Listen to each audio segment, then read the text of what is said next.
पता है जब ये सवाल कोई पूछता है आप करते क्या हो, तो वो क्या पूछ रहा है? क्या वो आपके काम को पूछ रहा है कि आप क्या काम करते हो?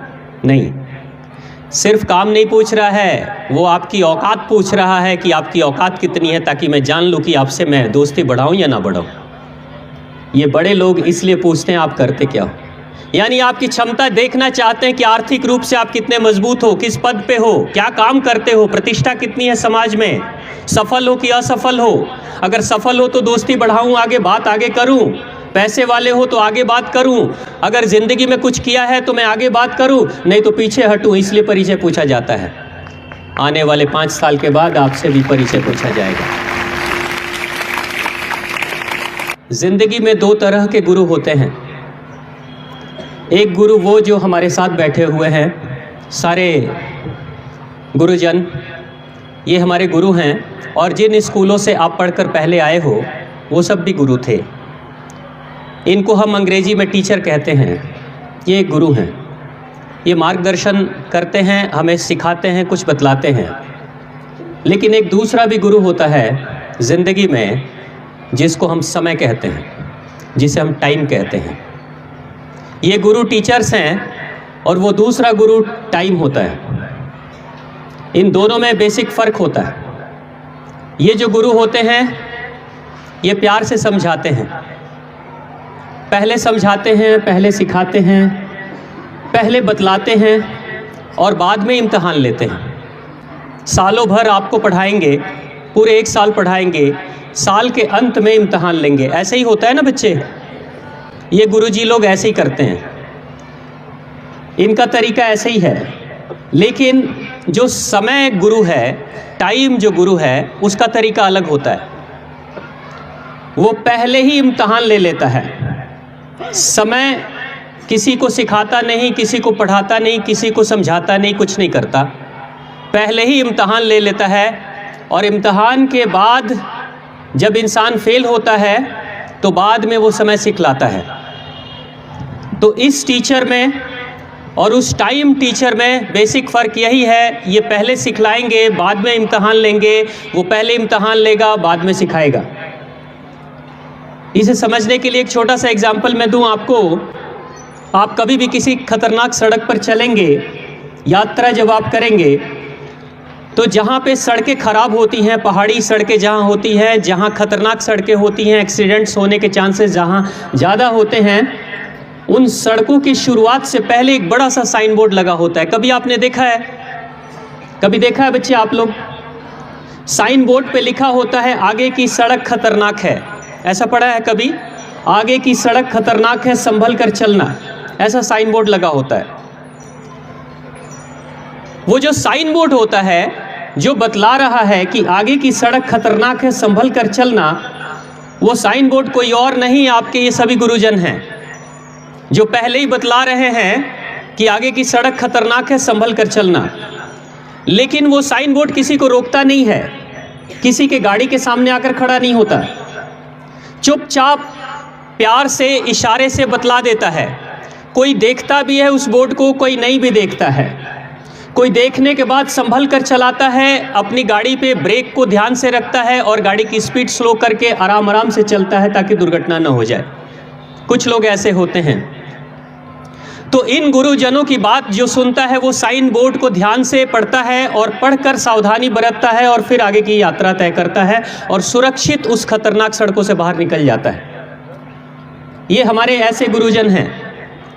लेकिन समय जो होता है, समय एक ऐसा टीचर होता है, जब समय किसी इंसान को सिखाता है, जो समय के भरोसे पे रहता है, इन गुरुजनों की बात जो नहीं मानता है, समय के ऊपर चलने वाले लोग साइन बोर्ड को देखकर भी, पढ़कर भी सावधानी नहीं बरतते, संभल कर नहीं चलाते, अपनी मस्ती में चलाते हैं गाड़ी को। खतरनाक सड़कों पर जाते हैं, कभी गाड़ी पलट जाती है, कभी एक्सीडेंट हो जाता है। मैंने हिमालय क्षेत्रों में देखा है, गाड़ियां जब पलटती हैं तो 50-50 फीट नीचे चली जाती है। एक बड़ी सी टाटा सूमो गाड़ी अगर पलट कर नीचे जाएगी तो लगेगा जैसे छोटा सा रिक्शा हो गया है, इतनी चिपटी हो जाती है वो गाड़ी, इतनी बड़ी खाई होती है। तो जब जो इंसान उस साइन बोर्ड पे ध्यान नहीं देता, वो बाद में जब एक्सीडेंट से मिलता है, उसकी टांगें टूटती है, जान चली जाती है, गाड़ी टूट जाती है, हॉस्पिटलाइज इंसान हो जाता है। अगर वो जिंदा है तो सोचता है हॉस्पिटल के बेड पर सोकर कि काश मैं उस साइन बोर्ड को ध्यान से देख लिया होता और उसके अनुसार से व्यवहार करता। लेकिन जो लोग अगर गुजर जाते हैं उस एक्सीडेंट में, उसकी आत्मा पश्चाताप करती है, पछताती है कि काश मैं उस साइन बोर्ड के अनुसार से सावधानी बरतता और इस खतरनाक सड़क से बच के निकल जाता। तो वो जो समय है कभी किसी को भी सचेत नहीं करता, समय पहले एक्सीडेंट करा देता है और बाद में अंदर से विचार उठता है और समय कहता है तुमने क्या गलती की थी जिसके कारण से तुम्हारे साथ एक्सीडेंट हुआ। तो समय बाद में सिखलाता है, लेकिन गुरुजन हमें पहले सिखलाते हैं। आपके जीवन में इस कैंपस से बाहर जब आप निकलेंगे, पढ़ाई पूरी करके जब निकलेंगे, तो ये जो जिंदगी है वो उसी खतरनाक सड़क की तरह है। इस सड़क पर अगर इस कैंपस में आप अगर ठीक से पढ़ाई नहीं करोगे तो उस सड़क पे दुर्घटनाएं बहुत होंगी। जिंदगी की सड़क पर दुर्घटनाएं कैसे होंगी? कोई बच्चे पढ़ लिख कर हाथ में डिग्री है, सर्टिफिकेट है, लेकिन बेरोजगार हैं, कोई काम नहीं है उनके पास। कुछ बच्चे ऐसे हैं कि पढ़ाई लिखाई तो है लेकिन नौकरी नहीं होने के कारण से दो वक्त की रोटी का भी बंदोबस्त नहीं कर पा रहे हैं और गरीबी में जिंदगी भी बिता रहे हैं। यह दुर्घटना है जिंदगी की।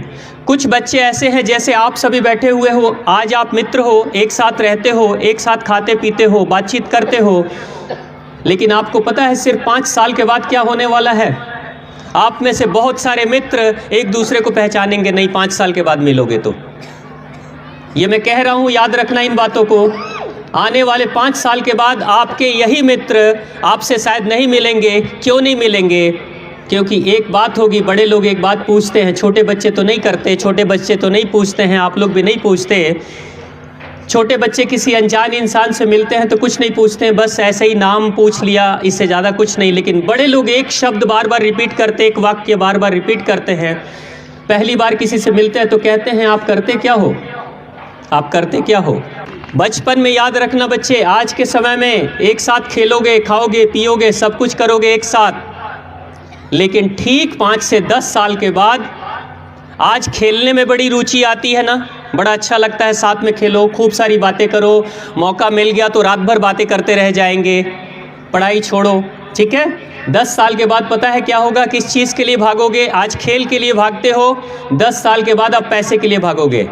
पैसा चाहिए, पैसा कमाओ, बिजनेस करो, नौकरी करो, व्यापार करो, जो करो, लेकिन पैसे के पीछे भागोगे। प्रत्येक नौजवान इंसान यही सोचता है, ज़्यादा से ज़्यादा पैसे कमाऊं। आप भी यही सोचोगे। हमारी जो बहनें बैठी हुई हैं, अगर आपकी शादी भी हो जाएगी तो भी सोचोगे कि काश मैं अपने पैरों पे खड़ी होती, अपने पति से पैसे नहीं मांगने पड़ते। ये आप भी सोचोगे। और आज वक्त है, आज के समय अगर प्रयास करके, ठीक से मेहनत करके अगर पढ़ाई आपने कर ली, अपने पैरों पे आप खड़े हो गए, तो जिस भी घर में जाओगे वहाँ आपको सम्मान मिलेगा। और नहीं तो रोटी तो हर जगह बेलनी ही पड़ेगी। पढ़े लिखे हो चाहे अनपढ़ हो, रोटी तो बेलनी पड़ेगी। कुछ बहनें पैरों पे खड़े होकर रोटी बेलती है तो आत्म स्वाभिमान के साथ रोटी बेलती है, नौकरानी भी रख सकती है। लेकिन कुछ बहनें अगर कुछ नहीं कर पाती अपने जीवन में तो रोटी तो बेलती है मगर रो रो के बेलती है। हाँ बेटा, आप लोग की ये नौबत नहीं आएगी, मैं यही माँ से कामना करता हूँ। लेकिन याद रखना, 25 साल, 35 साल, 45 साल की उम्र में इंसान पैसे के पीछे भागता है और सफल होना चाहता है। आप भी सफल होना चाहोगे, आप भी सफल होना चाहोगे, क्योंकि सफलता से ही आपका परिचय होगा। आप कितने सफल होगे उसी के अनुसार से आपकी दोस्ती होगी लोगों से। कभी भी याद रखना, पैसे वालों की दोस्ती पैसे वालों से होती है, सफल लोगों की दोस्ती सफल लोगों से होती है। आईएएस आईपीएस की दोस्ती कभी पियून से नहीं होगी। बिजनेसमैन की दोस्ती बिजनेसमैन से होती है, मंत्रियों की दोस्ती मंत्रियों से होती है। आप जितनी अपनी क्षमता बढ़ाओगे उसी के अनुसार से आपको सोसाइटी मिलेगी, आपको लोग मिलेंगे, आपके मित्र मिलेंगे। लेकिन जब आप 45, 50, 55 से ऊपर चले जाओगे तब उस समय पैसे की नहीं, उस समय आपके अंदर सम्मान की भूख जगेगी। सम्मान चाहिए समाज से। आज आप खेल के पीछे भाग रहे हो, कल आप पैसे के पीछे भागोगे, 50-55 साल के बाद आप सम्मान के पीछे भागोगे। आपको सम्मान ज्यादा से ज्यादा चाहिए। ये 3 फेज से प्रत्येक इंसान को गुजरना पड़ता है, आपको भी गुजरना पड़ेगा।